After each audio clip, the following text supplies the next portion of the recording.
Ayan, mega love shoutout. Guys, ayan, ituloy po natin yung binigay na opinion, reaction ni Kuya Bal. Ito ay patungkol do sa issue dito kay Dave Manalastas. Marapat bang ito ay iyakan o hayaan pabayaan kung saan niya gustong pumunta?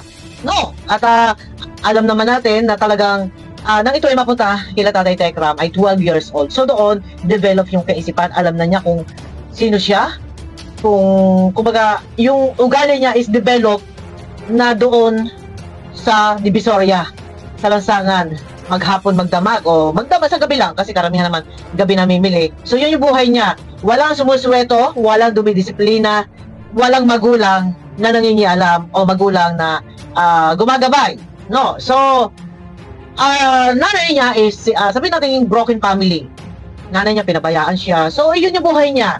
Ngayon, inampon, inalagaan ng Manalastas family. Sabi ko nga, ito, sa part ko, mababago ang mukha, pero ang ugali, hindi.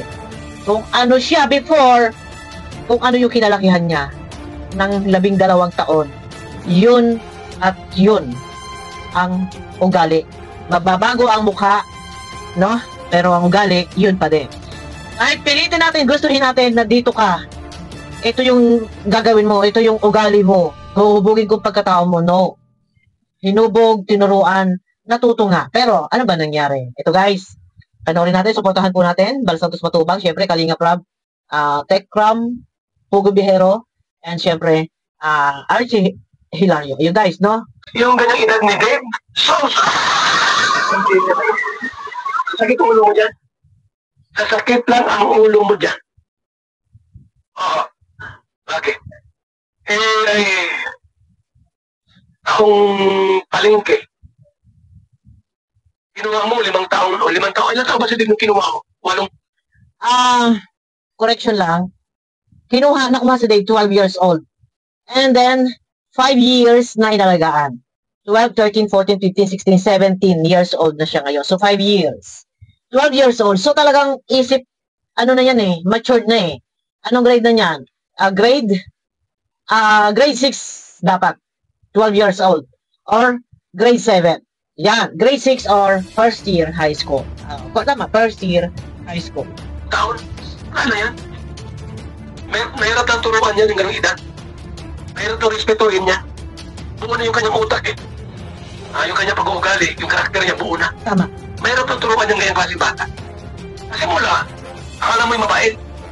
Kasi umpisa pa lang, hindi siya doon talaga namulat sa ugaling kung ano yung pagtrato nila Tatay Tekram. Na sila Tatay Tekram, kumbaga sila yung mga, sila yung sa pagdating sa anak, di ba merong mga orient, ina-orient nila yung mga bata. Ito, oriented kid to.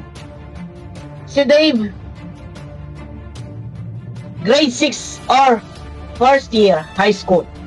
Sa edad na 15 years old nang ito'y mapunta kay Tatay Tekram. Yeah. No, ang tanong, no time na yon, hindi kasi nakakapag-aral si Dave.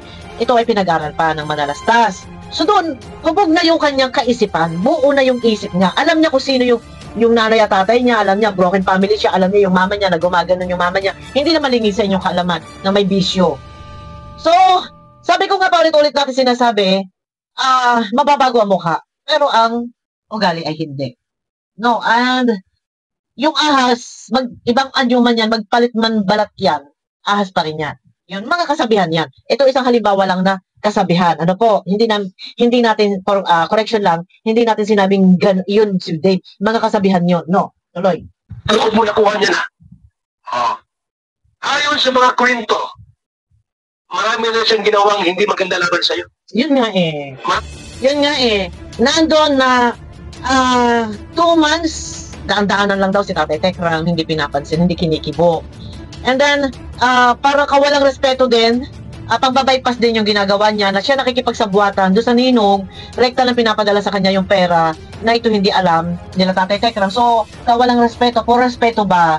Na teka muna, nakakahiya naman kay Tatay Tekram kasi sa kabila na lahat ng kabutihan niyang ginawa sa akin, ganito parang pagtatraidor na yung ginagawa ko. Ang mali naman din kasi doon sa nagbibigay ng pera is pangungunsinte. Na alam ninyong ito ay isang maling paraan na kayo rerekta doon sa kay Dave. Dapat hindi kayo rumekta. For respeto din Kayong mga sponsor, mga ninong, for respeto din sana. Magrespeto kayo doon sa pangunahing tumutulong or pangunahing nag-aaruga. Kasi kayo, sponsor lang kayo eh. Mga ninong-ninong lang kayo eh. O ito, tuloy tayo guys. Ano na ang kwento na ginawa ni Dave na sumakit ang ulo mo? Totoo. Abay, palayasin mo na yan! Yan. Palayasin mo na yan! Ha? Palayasin mo na yan! Ay wala na Kuya Bal, umalis na nga. Pero mas maganda yun na hanggat maaga pa ay eto na nakilala na. 17 years old, hindi pa tapos yung pag-aaral.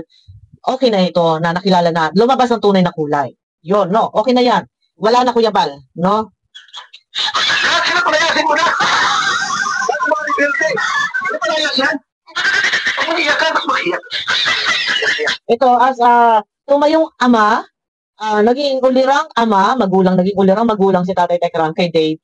Napamahal kasi doon sa bata.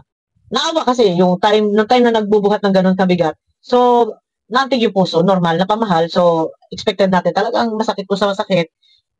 Nandyan, halo-halo. O dami na luha dito, Tatay Tekram, kung alam lang ninyo, before, nag-reaction ako, lalo na nung pinag-DNA test, yun di umano'y tatay daw.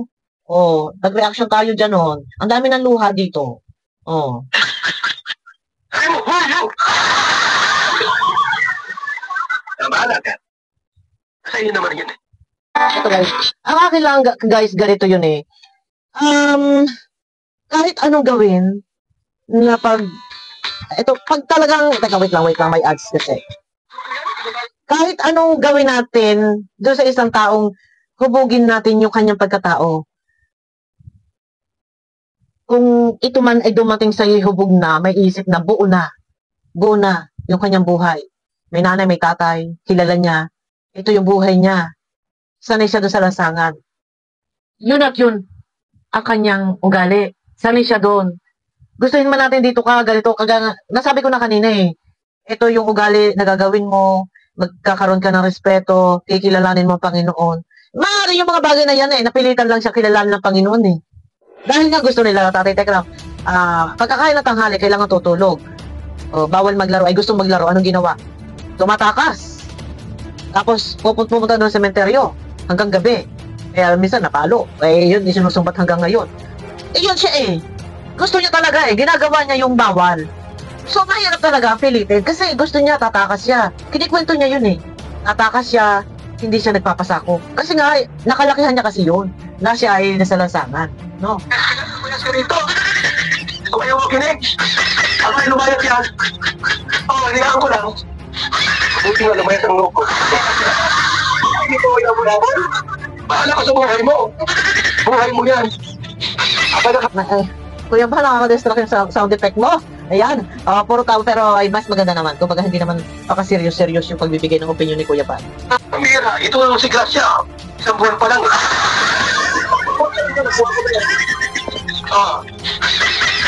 Alam nyo, before si Grace kasi may, si Kuya Bal, hindi naman lingid sa kalaman. Ewan ko, yung sa mga makatekram, kung alam nyo ang kwento. Sila Kuya Bal po ay meron din na-adapt. Si Grace po iyon.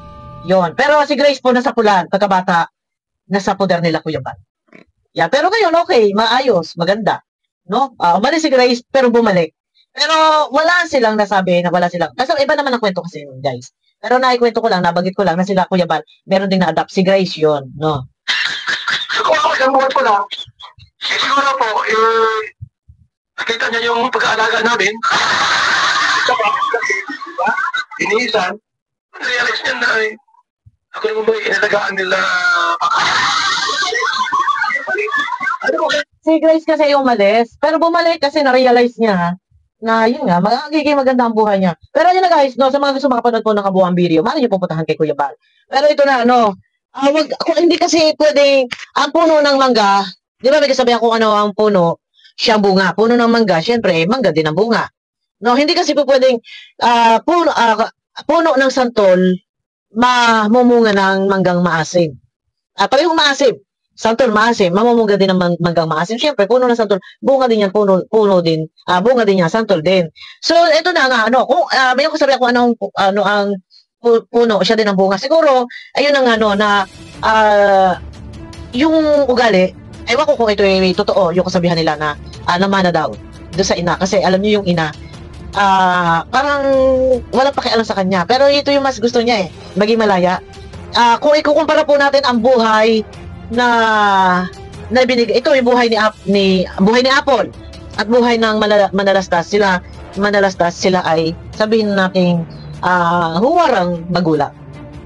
Nandiyan na dinidisiplina ka, tinuturuan ka kung paano rumespeto, pero ikaw ay never itong naranasan ni Dave nung siya ay bata pa kasi walang dumidisiplina, walang rumerespeto.